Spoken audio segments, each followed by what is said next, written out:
संत मत। प्रश्न 21वां। सूरत यानी रूह को अभ्यास करके ऊपर चढ़ाने से क्या फायदा होता है? उत्तर। प्रथम तो सूरत में उन स्थानों के अच्छे असर पैदा हो जाते हैं। प्रथम तो सूरत में उन स्थानों के से अच्छे असर पैदा हो जाते हैं। दूसरे, जिस वक्त सूरत शरीर को छोड़ेगी फौरन उन स्थानों में पहुंचेगी और माफिक उस स्थान के जहां वह पहुंचे बहुत मुद्दत तक और बहुत ठहराव आनंद हासिल करेगी और कामादिक विकारों के बस में न आवेगी। और जब सत्यलोक में पहुंच जावेगी तब माया के घेर से निकल जावेगी और आवागमन बिल्कुल छूट जावेगा और अमर अजर हो जावेगी और खुशी और आनंद हमेशा का प्राप्त हो जावेगा और देहियों के संबंधी सुख सुख से बिल्कुल बचाव हो जावेगा। प्रश्न 22वां। क्या सबूत है कि ऊपर के स्थान बहुत शुद्ध, ठहराव और सुखदायक हैं? उत्तर।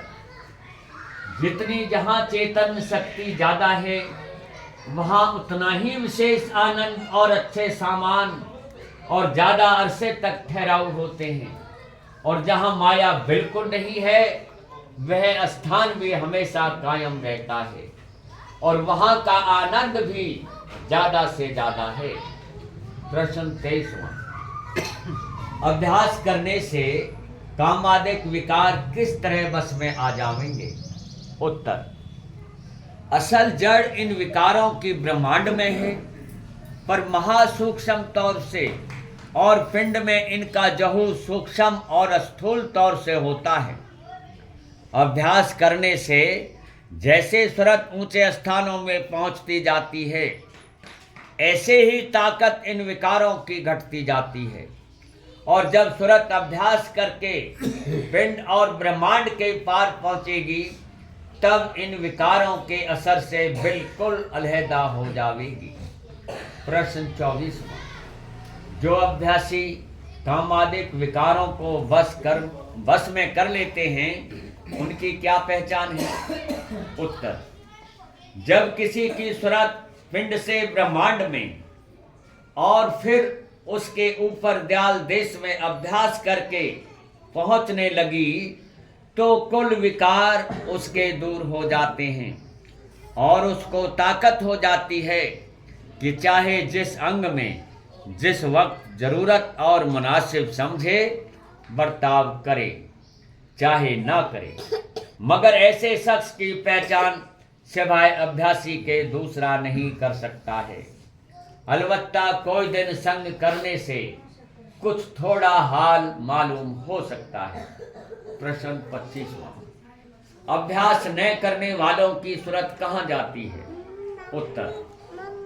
जो अभ्यासी नहीं हैं उनकी सूरत आवागमन में रहकर 84 भोगती है, यानी उनकी रूह पिंड से निकलते ही पहले आकाश में पहुंचते पहुंचते संसार और देह की सुध भूल जाती है और फिर माफिक अपनी जबरदस्त भावना या दृढ़ आशा के कर्म अनुसार दूसरे शरीर में भेजी जाती है।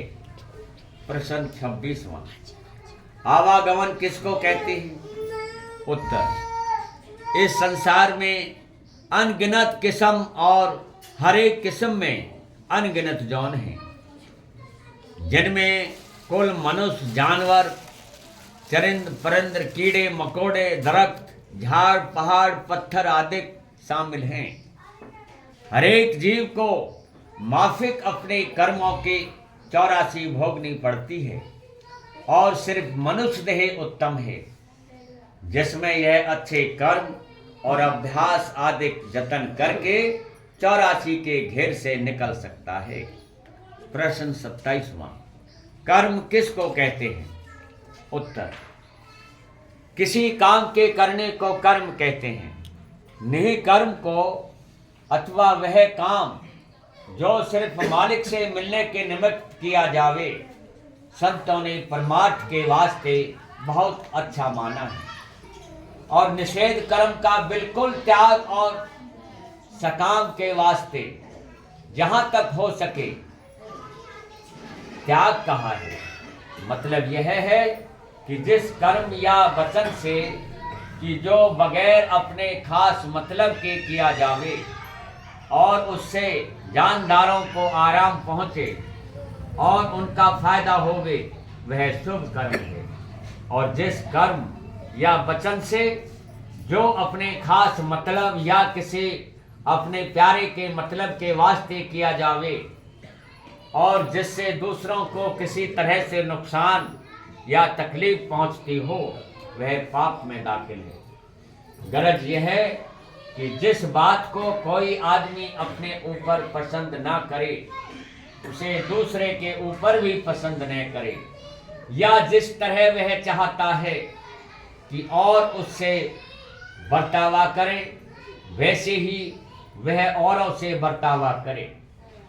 दूसरी तरह की कर्म की यह तारीफ है कि जिस कर्म से दिन दिन मालिक के चरणों की नजदीकी प्राप्त होवे, यानी सतगुरु सेवा और सत्संग, वह सबसे अच्छा। और जिससे दूरी हो, यानी दुनिया की मोहब्बत और चाह, वह निहायत बुरा कर्म है। और भी जिस कर्म को करते वक्त या उसके फल भोगने के वक्त किसी जीव को सुख मिले, वह अच्छा, और जो दुख मिले वह बुरा कर्म है। राधा स्वामी।